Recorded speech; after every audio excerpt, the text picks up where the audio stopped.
우리 교회가 10월 말이 되면 나를 따르라 축제가 열립니다. Follow Me 페스티벌이죠. 올해가 4회째입니다.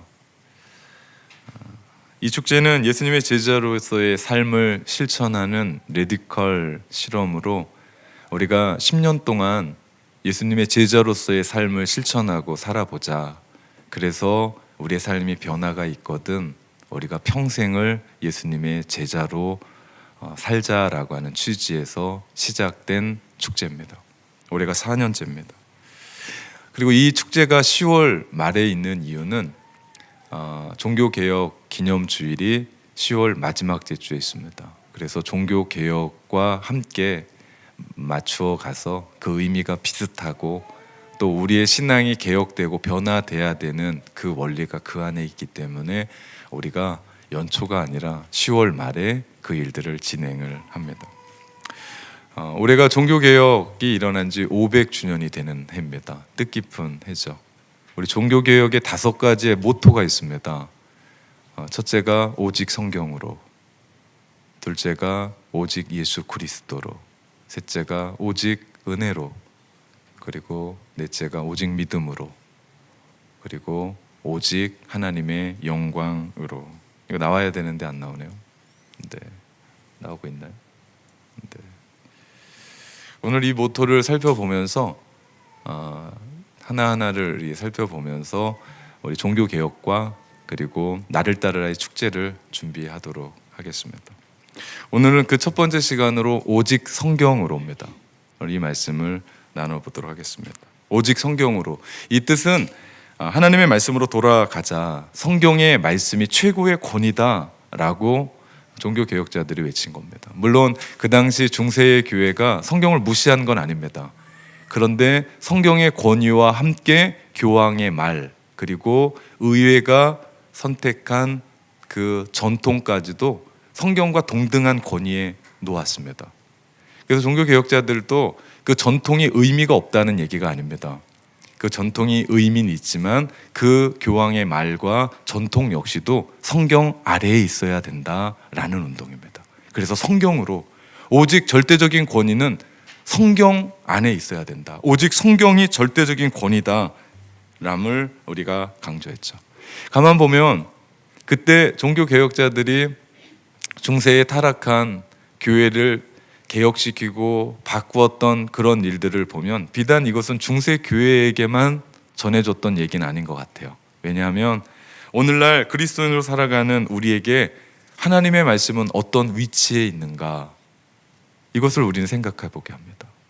이 하나님의 말씀이 우리에게 정말 들려지고 이 말씀이 정말 우리의 삶의 기준이 되고 이 말씀 때문에 내가 어떤 인생의 기준과 선택을 결정하고 있는지를 묻는 겁니다. 그래야 이 말씀이 우리에게 절대 권위가 되죠. 생각해 봐야 됩니다. 만약 그러지 못하고 살아간다면 우리는 성경을 읽지 않고 살아갈 것이 불버들 뻔하고, 그렇다면 우리의 신앙 역시도 개혁돼야 될 대상 중에 하나라는 겁니다. 우리가 사는 현대의 사회를 포스트 모더니즘의 시대라고 얘기합니다. 포스트 모더니즘의 특징 중에 하나가 무던히 감정적인 것을 선호합니다. 특별히 감정적이에요. 그러다 보니까 성경의 진리를 마치 생소하거나 생뚱맞은 것으로 바꿔버립니다. 그 문화가 그렇습니다. 감각에 길들여진 우리가 성경의 이 딱딱한 진리를 감당할 수 없는 세상이 되어버렸어요. 사단의 전략이죠. 그래서 이 말씀 읽지 않습니다. 이 말씀보다는 조금 부드러운 신앙의 서적들을 읽죠. 이곳에서 내가 하나님을 만나고 이곳에서 하나님이 나에게 뭐라고 말씀하시는지에 대한 귀는 없습니다.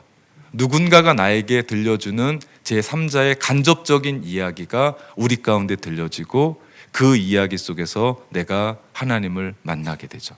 그것이 전혀 의미 없다는 건 아닙니다. 그러나 이 말씀 속에서 우리 가운데 들려주신 나의 하나님을 만나야죠. 체유한의 하나님이 아니라 어떤 책의 간증의 하나님이 아니라 어떤 누군가 신앙 좋은 사람의 하나님이 아니라 나의 하나님을 이 성경을 통해서 만나야 된다는 겁니다. 포스트 모더니즘의 이 사상은 음악과 문학과 영화와 드라마와 문화적인 패턴, 생활적인 모든 패턴에 스며들어가 있어요. 우린 그것과 호흡하고 살아갑니다. 생활의 일부가 되었습니다. 그러다 보니까 이 성경을 읽지 않을 뿐만 아니라 성경을 왜 읽어야 되는지도 모르고 세상을 살아갑니다. 그런 세상이 됐어요. 예전에 우리 신앙의 그 부모님들을 보면 성경이 얼마나 귀중하게 여기며 거기에 깨알같이 하나님의 말씀을 깨달았던 말씀을 적어놨는지 몰라요. 그것이 집안의 가문, 그 족보가 되고 귀한 유산이 되죠.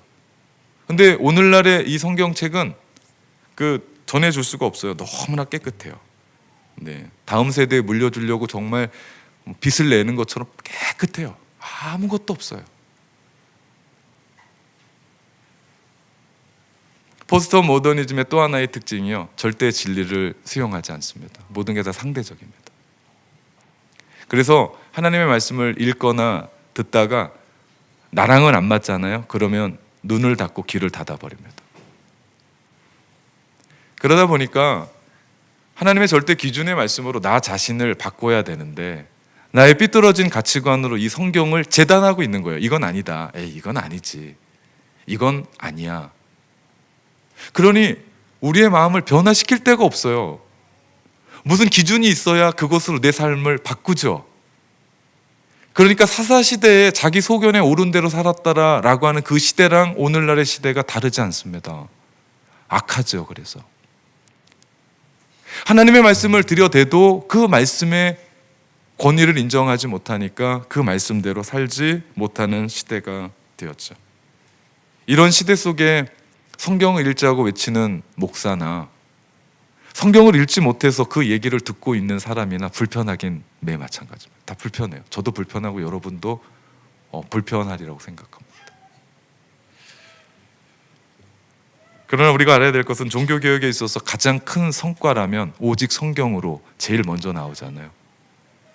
모든 사람에게 성경을 읽을 수 있는 권리가 생겼다는 사실입니다.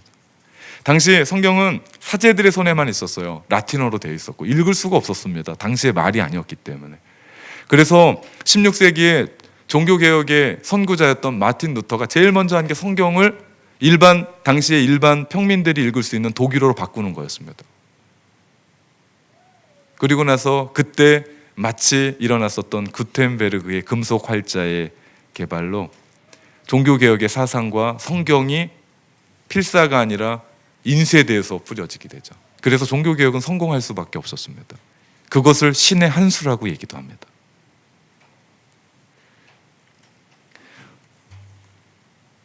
오늘날 이 성경은 하나님이 우리 가운데 자신을 오픈시켜서 보여주신 계시의 말씀입니다. 이곳에 하나님은 우리를 향한 계획과 뜻을 주시기를 원해요. 세상의 모든 제품에 보면 사용 설명서가 있습니다. 우리가 자주 먹는 라면 하나에도요, 여러분은 보시는지 모르겠지만 뒷면에 보면 이 라면을 어떻게 끓여 먹어야 되는지에 대한 몇 줄의 사용 설명서가 나와 있습니다. 안 보고 끓이죠. 그냥 끓이죠. 아니까. 우리 고가의 비싼 물건들을 보면 그 물건에 대한 사용 설명서가 두껍습니다. 그리고 많은 사람들이 비싼 거 사면 사용 설명서를 꼼꼼히 읽어보고 그 물건을 사용해요. 왜요? 귀하니까. 이런 사람도 있어요. 물건 사왔다가 대충 사용하다 보니까 고장이 났어요. 그러니까 그때 사용 설명서를 꺼내서 이렇게 쳐다봐. 아, 이래서 고장 났구나 하는 어리석은 사람도 있어요. 고가의 물건을 사용 설명서를 무시하면 그 고가의 물건이든 그 물건이 어떤 물건이든 망가뜨리는 첩경이 되죠. 다른 사람들은 모르겠습니다. 그런데 오늘 말씀을 듣고 있는 여러분, 저와 여러분, 믿음의 사람들은 하나님이 우리를 창조해 주심을 믿는 사람들입니다. 하나님이 나를 창조하셨고 우리를 이 땅에 보내셨다는 것을 우리는 믿습니다. 그런 사람들이라면 이 하나님의 말씀은 우리 인생 사용 설명서가 된다는 거죠. 이 땅을 살아가면서 우리가 어떻게 살아야 되는지를 하나님의 마음을 보여주시는 인생 사용 설명서입니다. 근데 너무 두꺼워요. 왜 그렇습니까? 우리 인생이 그렇게 복잡하다는 겁니다. 단순하지가 않아요. 그냥 한 줄 써서 니네 이렇게 살면 된다라고 하는 인생이 아닙니다. 얼마나 복잡합니까? 어른뿐만 아니라 아이들의 삶도 복잡합니다. 그러니 이 인생 사용 설명서인 하나님의 말씀 우리가 읽게 되면 참된 인생을 살게 되고, 이곳에서 하나님께서 주신 그 말씀을 우리가 듣게 되고 우리가 실천하게 되면 하나님이 우리 가운데 주신 참된 복을 누릴 수 있게 되는 줄 믿습니다. 고장도 안 나요. 그러면 웬만해서 고장도 안 납니다. 세상에 많은 제품은 수명이 있어요. 아무리 사용 설명서를 잘 읽고 해도 얼마 쓰다가 바꾸든지 버리든지 해야 됩니다. 그런데 이 사용 설명서는 영원합니다. 우리 인간이 죽음 앞에서 많은 사람들은 종착역이라고 이야기하지만 이 사용 설명서에서는 전혀 새로운 세계로 시작하는 이야기다라고 얘기합니다. 즉 죽음은 영원으로 향하여 난 문을 열고 그 영원 속으로 들어간다라고 이야기합니다. 태어나면서부터 우리가 살아가면서부터 죽음까지도 우리 영원에까지도 이야기하는 인생의 사용 설명서죠. 우리가 그 사실을 알고 믿는 자는 하나님의 말씀을 온 마음을 다하여 이 중심에 집어넣습니다. 그러지 않으면 오늘 사실은 이 예배 가운데 가장 중요하다고 생각하는 이 말씀에 그렇게 귀를 안 기울여도 돼요. 그리고 이 설교 시간이 그렇게 길지 않아도 됩니다. 한 10분이면 될 것 같아요. 세바시처럼 한 15분 제가 얘기하고 좋은 얘기하다 끝낼 수 있다고 생각합니다. 그런데 우리 예배 가운데 가장 중요하다고 생각하는 것이 설교 시간이고 하나님의 말씀을 듣는 시간입니다. 왜 그렇습니까? 그 속에 우리가 인생을 어떻게 살아야 되는지, 이 성경 속에는 하나님이 누구신지, 하나님이 우리에게 무엇을 원하시는지, 이 성경 속에는 나는 어떤 존재인지, 나에게 부족한 것이 무엇이고 문제가 무엇인지, 그리고 그 문제를 해결하는 방법이 이 안에 들어 있습니다. 우리가 어떻게 하나님을 예배하는지, 내가 그분 앞에 어떻게 나가야 되는지에 대한 모든 가르침이 이 안에 들어가 있습니다. 즉, 이 말씀은 영적인 책입니다. 그런가 하면 이 하나님의 말씀은 세상을 어떻게 살아가야 되는지를 말씀해 주는 책입니다. 물론 이 성경 안에는 우리에게 어떻게 돈 벌어야 되는지는 얘기하지 않습니다. 무엇을 손대면 돈을 벌 수 있는지에 대한 얘기는 없습니다. 대신에 돈을 사랑하지 말고 돈을 어떻게 사용해야 되는지를 우리 가운데 말씀합니다. 내가 누구와 결혼해야 되는지에 대한 이야기는 이 안에 없어요. 그렇지만 이 말씀 속에는 어떤 가정이 되어야 되는지, 그리고 어떤 남편이 되고 어떤 아내가 돼야 되는지에 대한 말씀을 해주고 계십니다. 내가 어떤 직장에 가야 좋은지에 대한 이야기는 이 말씀 속에 없어요. 그렇지만 그 직장 속에서 내가 어떤 사람이 돼야 되는지에 대한 존재의 이야기를 해주고 있다는 겁니다. 내가 오늘 교회에 오려고 그랬더니 갑자기 자동차가 고장이 났습니다. 그렇다고 자동차가 고장 났다고 성경을 읽어도 자동차 어떻게 고치라는 법은 없어요. 그렇지만 자동차 고장 났을 때 그 당황스럽고 내 마음 가운데 오르락 내리락 하는 그 감정을 조절할 수 있고, 내가 누구이고 그 상황을 어떻게 대처하고 반응해야 되는 것쯤에 대한 이야기가 이 안에 있다는 거죠. 아, 내가 그놈한테 차를 빌려주지 말았어야 돼, 어제. 그놈 때문에 그래, 그놈 때문에. 화가 이만큼 나는데 성경 안에서는 뭐라고 얘기합니까? 화내지 말라고 우리 가운데 얘기하면서 그 말씀 속에서 내가 화를 누르고 내 삶을 새롭게 바꿔갈 수 있게 된다는 거죠. 그러고 보면 하나님의 말씀, 이 성경은 우리 인생의 답입니다. 모든 것이 이 말씀 속에 들어가 있죠. 그래서 우리가 어떻게 살아가야 되는지 얘기합니다. 그러다 보면 우리가 영적으로 변합니다. 영적으로 변하면 우리는 전 인격적인 존재가 변하게 될 줄 믿습니다. 중요한 건 영적인 거죠. 우리 육적인 게 변해서 영적인 변화가 없습니다. 마음까지도 마찬가지예요. 우리가 마음 먹는 데잖아요. 그 마음은 우리의 모든 것의 10%밖에 해당되지 않답니다. 여러분이 지금 오늘 그래 내가 성경 읽어야겠다 마음으로 여러분 결정하잖아요. 그건 우리 인생의 몇 프로라고요? 10%밖에 안 된다. 보이지 않는 90%는 우리가 옛날 그대로 살아가요. 그렇기 위해서는 우리가 변화돼야 되는 것은 영적인 삶이죠. 영적인 변화가 우리 가운데 있어야 됩니다. 사도 베드로는 베드로전서의 1장 23절에 이런 말씀을 합니다. 우리 같이 읽어봅시다. 너희가 거듭난 것은 썩어진 씨로 된 것이 아니요 썩지 아니할 씨로 된 것이니 살아있고 항상 있는 하나님의 말씀으로 되었느니라 말씀합니다. 하나님의 말씀이 우리를 거듭나게 한대요. 왜 우리의 씨를 썩어질 씨라고 얘기하냐면 우리가 죽을 존재이기 때문에, 죽을 수밖에 없는 존재이기 때문에 그런 겁니다. 죽을 수밖에 없는 존재인 우리도 사랑하는 사람과 결혼하고 나면 그 썩어질 씨로 말미암아도 자식을 낳습니다. 그런데 썩지 아니할 영원한 하나님의 말씀을 우리 가운데 들여줬을 때 우리가 어떻게 변화될 것인가에 대한 말씀을 베드로가 하고 있는 겁니다. 또한 베드로 전서 2장 2절 말씀해 보면 같이 읽어봅시다. 갓난 아기들 같이 순전하고 신령한 젖을 사모하라. 이는 그로 말미암아 너희로 구원에 이르도록 자라게 하려 함이라. 아멘. 이 하나님의 말씀이 여러분이 그렇게 소중하다고 생각하고 그렇게 중요하다고 생각하는 구원에 이르도록 자라게 하는 말씀이라고 이야기합니다. 구원을 주는 책입니다.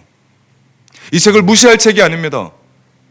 여러분이 이 책을 안 읽고 내가 다른 어떤 책을 읽고 있는 것, 당장 공부는 잘할 수 있습니다. 당장 취업은 잘할 수 있습니다. 당장 내가 뭔가를 얻을 수는 있습니다. 그러나 이 하나님의 말씀은 우리의 영혼에 대한 이야기를 해주고 있고 우리의 구원에 대한 이야기를 해주고 있고 이 말씀 속에 하나님께서 우리로 하여금 어떻게 이 땅을 살아가야 되는지에 대한 말씀을 해주고 있다라고 하는 거죠. 이 말씀이 능력입니다. 이 말씀 붙잡으십시오. 그러면 우리 인생에 다이너마이트와 같은 폭발력이 우리 가운데 있게 됩니다. 네. 일본 삿포로 농과대학 교정에 세계적으로 유명한 동상 하나가 서 있어요. 19세기의 식물학자이자 농림학자인 윌리엄 클라크 박사입니다. 일본 정부가 삿포로에 농림대학을 설립하고자 하면서 처음 교장으로 미국의 매사추세츠 주립대학 농과 대학 학장인 클라크 박사를 초대 학장으로, 초대 교수로, 교장으로 청빙합니다. 1987년 7월에 요코하마에 우리 조교 2명과 11명의 학생들과 함께 입항을 합니다. 그때 윌리엄 클라크 박사가 갖고 온 게 성경책입니다. 마중 나온 국가의 장학사가 클라크 박사님, 우리 일본은 전도가 허용되지 않습니다. 성경을 가르칠 수가 없습니다. 라고 얘기했을 때 얼마나 배를 타고 길게 왔겠습니까? 클라크 박사가 그런 얘기합니다. 그럼 나는 돌아갑니다. 그럼 나는 돌아갑니다. 그 장학사가 얼마나 당황스러웠을까요? 자기 말 한마디 때문에 교장이 돌아가게 생겼으니까요. 그래서 자기가 거기에서 실언을 했는지 얘기를 합니다. 수업 시간에는 안 된다는 얘기입니다. 수업 외의 시간은 괜찮습니다. 그래서 허락을 받습니다. 그리고 클라크 박사가 개학 기간이 끝나고 미국으로 돌아갈 때 교수들과 학생들을 모아놓고 마지막 고별 연설을 합니다. 그것이 그 유명한 Boys Be Ambitious입니다. 이것만이 너희가 여러분이 살 길입니다. 그 클라크 박사가 연설한 그 고별 연설이 그렇게 유명해진 이유는 그의 가르침이 극도로 혼란스러웠었던 일본에 끼친 영향 때문이었습니다. 1868년 명치 유신으로 일본은 혼란 속에 빠졌고 청년과 청소년들이 방황하며 이탈하기를 시작합니다. 그때 클라크 박사에게 교육받았던 삿포로 농과 대학의 출신들이 각처에서 사회를 밝히는 정신적인 지도자가 됩니다. 그 중에 한 사람이 일본의 간디라고 불리는 우찌무라 간조입니다. 그리고 그 중에 한 사람이 대석학인 니토베 이나조입니다. 전도가 허락되지 않았었던 일본 나라에 방황하는 젊은이들을 클라크 박사가 성경으로 그들을 가르칩니다. 그들을 깨웁니다. 그랬더니 그들이 인생이 바뀌었고 결국 한 나라의 역사를 바꾸는 일들을 합니다. 하나님의 말씀이 능력이 있습니다. 이 말씀이 한 사람뿐만 아니라 한 나라를 변화시키는 위대한 능력이 이 안에 있습니다. 우리가 성경을 배우고 성경을 익혀야 될 이유가 여기에 있죠. 우리가 성경을 읽을 때, 그 말씀을 배울 때 우리와 우리 자녀들을 이 말씀이 변화시키며 그들을 위대한 인물들로 세울 줄 믿습니다. 그래서 우리 아이들 돈 많이 줘서 과외 시키십시오. 그런데 하루에 한 장 성경을 반드시 읽게 해주십시오. 이렇게 부탁드립니다. 여러분은 지금 이렇게 살아도 우리 자녀들을 위해서 미래에 투자한다면 그 아이들 어떻게 공부하는지는 모르지만 그 아이들 영어든 한글이든 상관없이 성경 읽기를 그 아이들에게 가르치십시오. 그리고 저녁에 잘 때 그 아이들에게 오늘 성경은 읽었니? 오늘 기도는 했니? 오늘 하나님이 너에게 말씀해 주신 것은 무엇이니를 좀 물어봤으면 좋겠습니다. 그것이 우리를 살리는 거죠. 오늘 본문에 보면 느헤미야와 이스라엘 백성들이 포로 생활에 돌아와서 예루살렘 성벽을 52일 만에 기적적으로 설립을 합니다. 완공을 하죠. 적들이 너무나 많았습니다. 그리고 방해하는 세력이 얼마나 많았는지 모릅니다. 그런데 그들이 하나님의 전능하신 도움에 의해서 성벽을 완공합니다. 그리고 나서 성벽 공사가 끝나고 나서 제사장 겸 학사인 에스라를 초대해서 하나님의 말씀을 듣습니다. 오늘 1절의 말씀입니다. 이스라엘 자손이 자기들의 성읍에 거주하였더니 일곱째 달에 이르러 모든 백성이 일제히 수문 앞 광장에 모여 학사 에스라에게 여호와께서 이스라엘에게 명령하신 모세의 율법책을 가져오기를 청하매라고 얘기합니다. 그들은 눈에 보이는 예루살렘 성벽을 완공한 후에 눈에 보이지 않는 그 심령 속에 하나님의 성벽을, 하나님의 말씀의 성벽을 세우기를 원했던 겁니다. 이건 형식적인 게 아니었어요. 그저 성벽 완공됐으니까 우리 성벽 완공 준공 예배 드리자 이런 형식이 아니었습니다. 그것을 알 수 있는 것이 그들이 말씀을 대하는 자세와 태도에서 볼 수 있습니다. 그들이 간절한 마음으로 예배를 대합니다. 5절 말씀에 보니까 에스라가 책을 펼 때에 모든 백성이 일어납니다. 다 일어났어요. 그리고 3절 말씀에 보니까 새벽부터 정오까지 6시간, 무려 6시간 동안 율법의 말씀을 듣습니다. 이 6시간의 시간은요, 앉아있거나 기대도 힘든 시간입니다. 그런데 6시간 동안 그들이 하나님의 말씀을 들었다는 거예요. 그런 생각해 봅니다. 오늘 제가 좀 이상해져서 6시간 동안 설교했다 합시다. 여러분 반응이 어떨까요? 지금도 반응이 되게 어려운데 6시간 했다 합시다. 다음 주에 교회 올까요?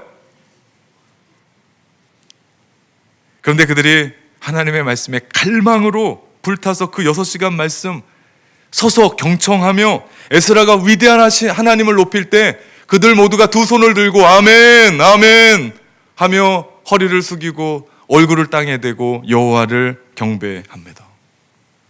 이것이 하나님의 말씀을 듣는 자세입니다. 여러분, 하나님의 말씀이 우리 가운데 들려질 때 아멘 아멘 하십시오.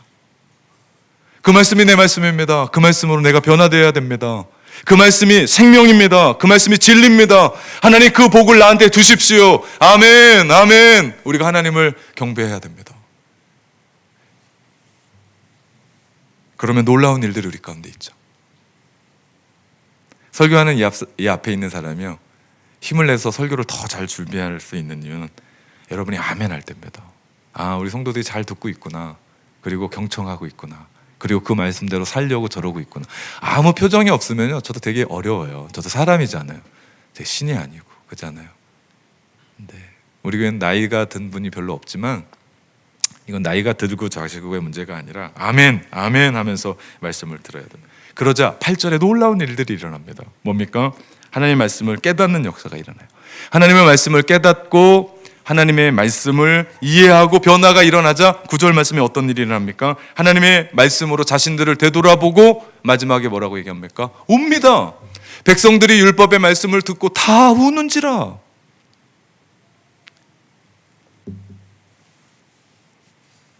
나름대로 잘 살아왔다고 생각했습니다. 나름대로 포로의 생활에 돌아와서 예루살렘 성벽 다 무너진 그 성벽 잘 쌓았다고 생각했습니다.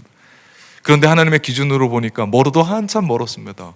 이러고 살다간 안 될 것 같습니다. 형편없는 자신들을 바라보면서 하나님 앞에 그 말씀을 들고 우는 겁니다. 이 장면이 상상이 됩니까? 하나님의 말씀을 듣는데 내 마음이 우는 겁니다. 전부 다 통회하는 겁니다. 하나님 어떻게 해야 됩니까? 우리가 잘못 살았습니다. 우리가 포로로 끌려간 것이 우리의 죄 때문이었습니다. 하나님의 은혜로 우리가 다시 포로에서 돌아왔었던 건 하나님의 은혜였습니다. 하나님의 전능하신 손길로 52일 동안 기적적인 방법으로 성벽이 완성되었습니다. 그것을 깨닫게 되니까 이들이 우는 겁니다. 오늘의 우리 경배 찬양하면서 우리의 삶 모든 것이 은혜다라고 고백한 것처럼 말씀을 듣고 그 모든 것이 은혜라고 생각하니까 그들이 울 수밖에 없는 겁니다. 방법이 없는 겁니다. 그들이 하나님의 마음을 깨닫고 나니까 그들이 울었습니다.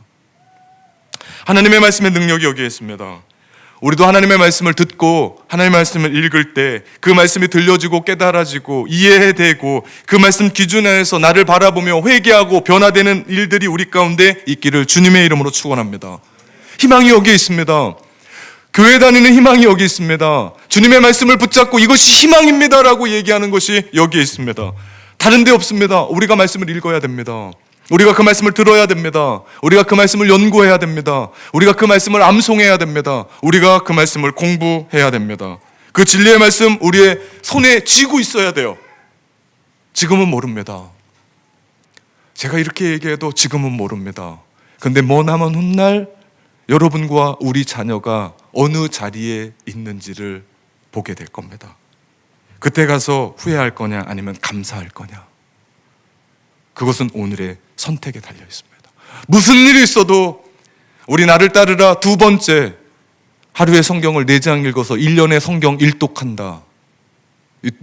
우리 두 번째 실천하는 실천사항 아닙니까? 그렇게 한 해 한 해 내 나이 먹듯이 성경 한 해 한 해 읽어가면서 내 나이가 차고 그랬을 때 이 속에서 하나님의 말씀이 우리 중심에 있기 때문에 중심에서 나오는 그 이야기들이 우리 성도들을 살리고 교회를 살리고 가정을 살리고 자녀들을 살리고 이 사회를 살리고 민족과 열방을 살리는 일들이 있게 됩니다. 아멘도 안 하죠. 네, 땀이 막 나고 어렵습니다. 민족이 가장, 우리나라 한국에 가장 절망스럽고 암울했을 때, 한일 합방을 앞두고 온 백성이 참울함에 있을 때 1907년 평양의 장대현 교회 길선주 목사님과 성도들이 목사님한테 같이 얘기해서 새벽에 말씀을 듣고 기도합니다. 그것이 1907년 평양 대부흥운동의 도화선이 되죠. 하나님의 말씀을 듣고 그들이 울었습니다. 하나님의 말씀을 듣고 그들이 하나님 앞에 회개했습니다. 고작 그때 한국의 기독교인들이 8,000명밖에 안 될 때 평양의 장대현 교회에서 한 목사님과 성도들이 하나님의 말씀을 듣고 기도하며 울었던 이 부흥의 도화선이 결국 대규모 전도운동인 100만 명 구령운동이 되었고, 한국 사회가 술 먹고 노름하고 기생질했었던 모든 것들 버리고 한국 사회가 새롭게 윤리적으로 변하고 영향을 끼치는 그런 일들을 합니다. 민족의 미래를 바라보고 절망했던 사람들에게 그 마음 가운데 말씀이 떨어지고 복음의 새로운 희망이 일어나기를 시작했죠. 그래서 한국 사회가 한국 교회가 지금 저만큼 일어났을지도 모릅니다. 말씀은 하나님의 능력입니다. 이 성경을 읽을 때마다 사람이 변하고 성경을 읽는 사람들 때문에, 변화된 사람들 때문에 사회가 변하고 문화가 변하고 풍습이 변하고 악한 것들이 떠나가는 역사가 일어납니다. 왜냐하면 이 말씀을 읽을 때 이 안에서 역사하시는 성령님 때문에. 이 말씀의 저자는 1600년 동안 40명의 저자가 함께 쓴 겁니다. 그런데 주제가 하나예요. 어린 양 예수 그리스도. 이 얘기는 무슨 얘기입니까? 저자는 한 명이라는 겁니다. 그분이 누구십니까? 성령님이십니다. 그렇기 때문에 이 말씀을 우리가 읽을 때마다 우리 마음 가운데 불릴 듯 일어나게 하시며, 이 말씀 읽을 때마다 우리 가운데 깨우쳐 주시고, 이 말씀 읽을 때마다 우리 가운데 말씀하시는 성령님의 역사 때문에 이 말씀이 능력이 있고 이 말씀이 우리 가운데 변화를 일으킨다는 사실입니다. 이스라엘 백성들이 누린 것은 진정한 부흥이었습니다. 눈에 보이는 허울 좋은 이스라엘 성벽이 52일 만에 쌓인 게 아니라, 그것만이 아니라 그들의 인생 가운데 보이지 아니하는 10년 가운데 하나님의 말씀으로 성벽을 쌓게 되니 그들이 기쁜 겁니다. 그들이 기쁜 겁니다. 여러분, 신앙생활 우리가 기쁘게 했으면 좋겠습니다. 교회 오는 거 행복했으면 좋겠습니다. 그리고 말씀 듣는 게 꿀송이처럼 달았으면 좋겠습니다. 그 부흥의 비결이 어디 있는 줄 아십니까? 바로 하나님의 말씀으로 여러분의 마음에, 심령의 말씀의 성벽을 쌓을 때 일어나는 줄 믿습니다. 이제 다시 시작해야 됩니다. 이제 말씀으로 돌아가야 됩니다. 오직 성경으로 돌아가야 됩니다. 500년 전에 종교개혁자들이 울분을 토하며 외쳤던 그 함성, 사랑하는 성도 여러분, 다시 성경으로 돌아갑시다. 기도하겠습니다.